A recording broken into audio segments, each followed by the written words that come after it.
Şölen çadırlarda da devam ediyor efendim. Çadırların coşkusu, çadırların keyfi bir başka. Çadırlar hem birlik, beraberliği bugün o ince ince nakış nakış damarlarında işliyor. Hem de efendim biz diyoruz ki biz kan içer, kızılcık şerbeti deriz. Biz kanı bir tarafa bıraktık, yuttuğumuz kızılcık şerbeti bugün. Kızılcık şerbeti tadında bu güzelliğin arasında efendim çok özel bir konuğumuz daha var. Sizlerle tanıştıracağız ve o güzel gönüllerinize, o güzel gözlerinize hitap edecek bir ikram olacak size. Efendim merhabalar. Merhabalar, ben Adem Kazan. Sizler de hoş geldiniz. Hoş bulduk, Sekimize. sefalar bulduk. Ben Ceylan köyündenim. Buraya hemen çok uzak bir mesafe değil.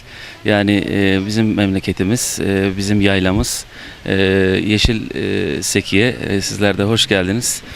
Bugün Yörük Şenliği'ndeyiz Seki'de. Geleneksel hale gelen her yıl yapılan Yörük Şenliklerindeyiz. Tabii ki ülkemizin üstünde bugünlerde maalesef kara bulutlar dolanıyor. Terör olaylarında yaşamış olduğumuz bir takım şehitlerimizi kaybettik ve bu nedenle üzüntülüyüz, hüzünlüyüz. Dilerim bugünler gelecek aydınlık yarınlara vesile olsun. Yani bizler tabii ki kültürümüzü yaşamaya, yaşatmaya, sazımızı çalmaya, türkülerimizi söylemeye devam edeceğiz. Çünkü bu bizim kültürümüz. Ben türkülerin eğlencelik bir müzik türü olmadığı inancıyla saz çalıp türkü söylüyorum. O nedenle bu tip organizasyonlara gönül veren, emek veren ve yine yörüklük duygusuyla samimi bir şekilde yörüklük duygusunu hisseden ve bu kültürel yapının varlığını, devamını sürdürmek isteyen tüm dostlara da buradan teşekkür etmek istiyorum. Gönül dolusu sevgiler, selamlar yolluyorum sizlerin aracılığıyla. Size çok konuşan olmuştur bu mikrofona. Benim konuşmaktan daha iyi yaptığım bir şey saz çalıp türkü söylerim. Size bir türkü çalayım, ben size bir türkü armağan edeyim. Buradan da bizleri izleyen tüm konuklara da saygılar, sevgiler olsun.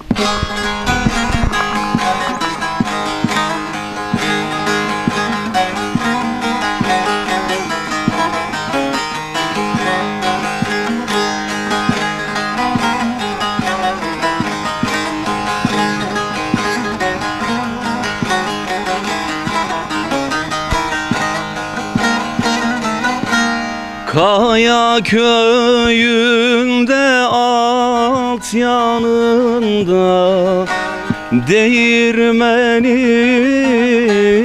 benim de yarim.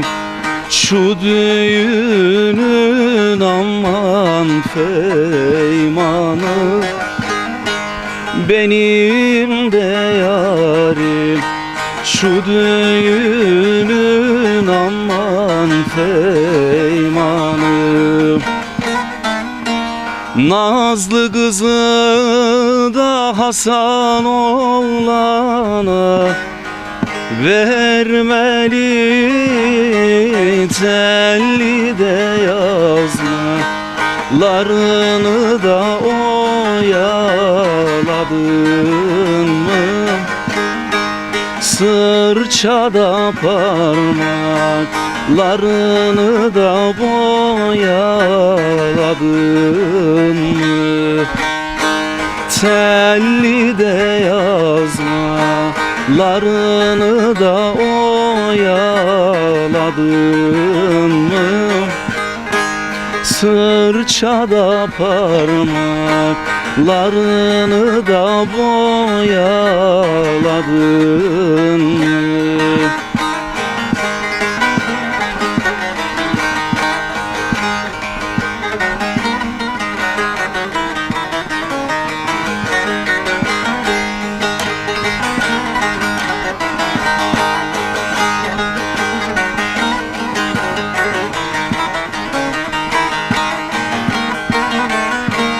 Kaya köyünde alt yanında bostanı benim de yarim. Telli de giyer fistanı benim de yarim, telli de giyer fistanım. Varın bakın da nazlı yarim, hastamı telli de yazmalarını da oyaladın mı? Sırçada parmaklarını da boyaladın mı? Telli de yazmalarını da oyaladın mı? Sırçada parmaklarını da boyaladın mı? Artık huzur.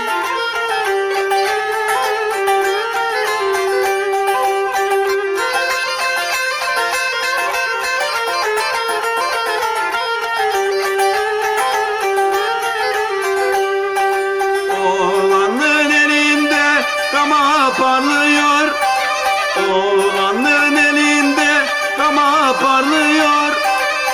Kamanın ucunda anam kanlar damlıyor. Ne güzel oğlan, yanası çoban. Kamanın ucunda anam kanlar damlıyor. Ne güzel oğlan, yanası çoban. Haydi gelin haydi, kuşluk değil mi? Aç güzel sineyi, gençlik değil mi?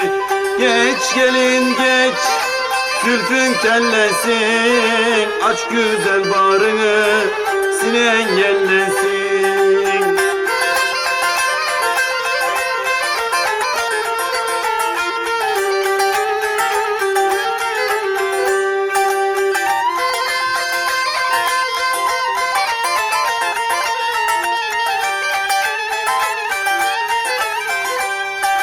Oğlanın elinde cigarası var, oğlanın elinde cigarası var. Öpülecek, sevilecek bir abası var. Ne güzel oğlan, yanası çoban. Sevilecek, öpülecek bir abası var. Ne güzel oğlan, yanası çoban. Haydi gelin haydi, kuşluk değil mi? Aç güzel sineni, gençlik değil mi?